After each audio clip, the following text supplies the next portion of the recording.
Hi there. I'm rapidly coming to the conclusion that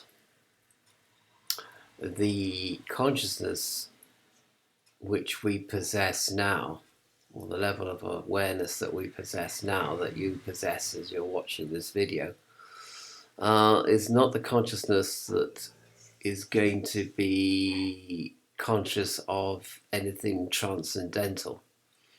That is above and beyond and totally other to this dimension. It's not going to be that that penetrates the abyss. It's going to be something which actually lies beyond our present consciousness and our present awareness. And I was trying to think of some way of describing this.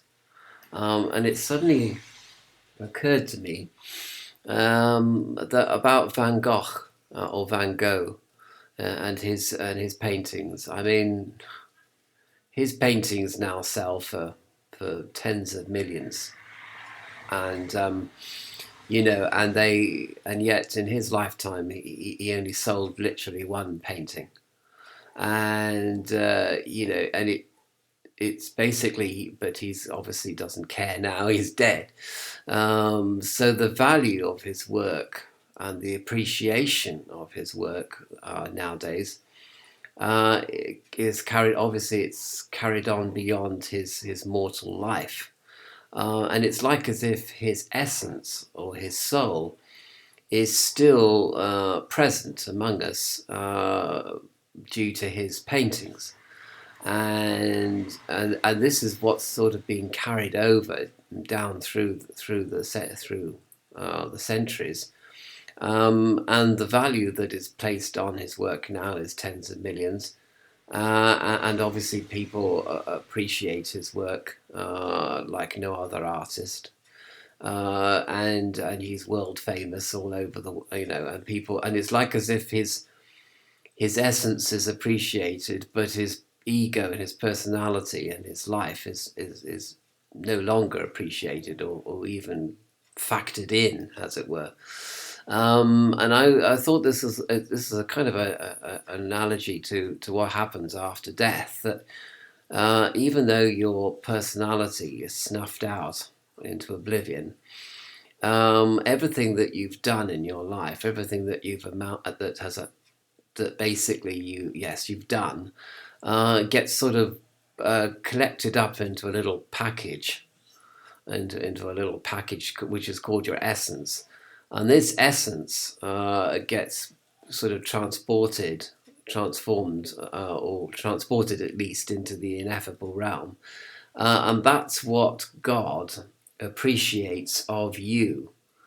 In a way, that you've got soul, and then you've got this sort of package of qualities which you have developed over your lifetime, and that's what's appreciated about you, and that's what's preserved about you in this dimension, which is transcendent of this dimension, and which cannot be appreciated or conceived of by any consciousness within this dimension. So indeed, you won't care. I mean, you won't be there. Okay, just as Van Gogh isn't here to appreciate how his paintings are received today. So you won't be there to have everything that you've done in your life appreciated by I suppose what could be called the Lord of Souls. So your soul goes off to this ineffable dimension, carrying your essence with it, but your ego, your personality, your awareness, your self-reference, if you like, the awareness that you have at the moment watching this video, that is not preserved. And of course, that obviously raises the issue of the fact that this doesn't really do us much good. I mean, fat lot of good it's done Van Gogh to be appreciated now, hundreds of years after his death. And people might talk poetically about his essence continuing with his art. but that's not much help to the artist himself. And his life is over, and his consciousness is over, and his awareness of Van Gogh is over.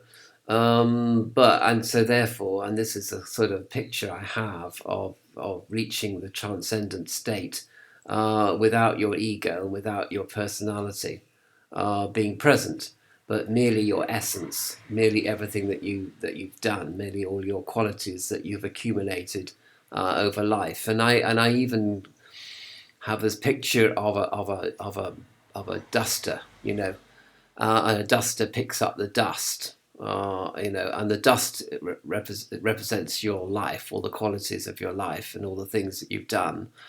And this duster is your soul, and it picks up the dust, and it takes the dust away from the surface, and perhaps it sprinkles, it gets sprinkled into the wind, and the dust goes off into the wind, and that's all that's left of you, really. And you're taken away by the seven winds, by the four winds anyway, perhaps by the seven winds, I don't know, and you arrive at this transcendental dimension or state or whatever, and that's basically all that there is. So, as I say, it's not a very well, it's not a very hopeful outcome in terms of your ego or personality being sort of striding along the infinite pathways, and you being aware that you've just entered into eternity, like you've entered into an eternal computer game. But on the other hand, I suppose it's rather nice, really, because it'd be rather terrifying and terrible, actually, to enter eternity with with the consciousness that we have now, because our consciousness is time based. It's based on material growth. It's based on certain qualities which are unique to this dimension. And even if you could experience another dimension, it wouldn't be a very nice experience. In fact, it would be pretty terrible.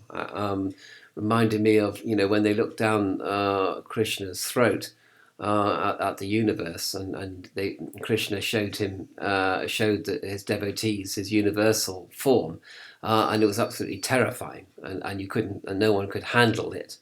So I suppose really that if death is the oblivion of personality and ego and present consciousness, then this is something actually to be welcomed. It is a welcome rest, and that whatever part of your consciousness is preserved and continues its journey into eternity, this consciousness is the consciousness which is most adapted to the eternal stream, if you like, the eternal river, and that's sort of that's a kind of a good outcome, believe me.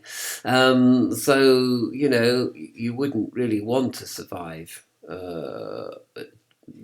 death, or you wouldn't really want to survive brain death, actually, if we're going to talk about entering into the eternal data stream, because it really wouldn't be. It would be a terrifying, terrible experience, in fact, to survive death, in fact. So I'm not sure whether, I suppose this follows on from Gnosticism and doubt, because it turns out that the doubt that we may have as Gnostics or theists is very much based on our own what's in it for us according to our present consciousness, you see. And we're looking down the wrong end of the telescope. This is what I'm trying to say. We're looking at it in the completely wrong way. And if we change our perception and we look at it from the point of view of the eternal, ineffable realm, then in fact, it's a wonderful, beautiful, glorious outcome. and not something to be feared at all. But if we look at it from our point of view, I say our, according to the point of view of our consciousness as it is presently comprising, then it's a terrifying experience, because it is the experience of oblivion, or the thought of future oblivion, which is what human beings don't want to think about and react against emotionally. So, it depends on how you look at things. Really, really, it does. And I mean, and I'm a person that doesn't want to have oblivion. I mean, I want to go on as I am for all eternity. Which is actually, when you think about it, an absurd thing to want. In fact, and it has no sort of bearing on Gnosticism. It isn't a Gnostic way of thinking. And if I'm going to think Gnostically, it will be to think from the point of view of eternity, rather than from the point of view of this dimension, which, if I'm thinking about my own survival, my own personality survival, is in fact, I'm not thinking Gnostically when I'm thinking of my own survival, according to my consciousness as is. Anyway, so I leave you with the sort of final chapter of the contemplation, which I started in my previous video on Gnosticism and doubt. And perhaps, we don't need to doubt, in actual fact. If we doubt, our doubt is merely indicating that we have not yet really, really understood what the Gnostic or even theistic message is really, really about.